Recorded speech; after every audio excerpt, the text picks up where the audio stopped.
na ng breaking news sa It's Showtime Grand Finals.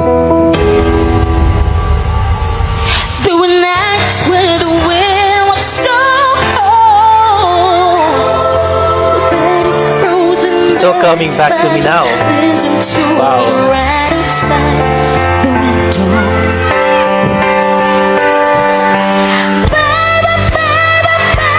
Wow! Nasa tuktok siya ng building ng ABS. Wow! Pasabog si Berna.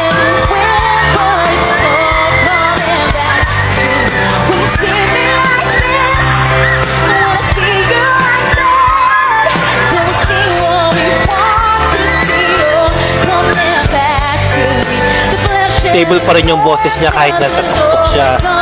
Ang galing.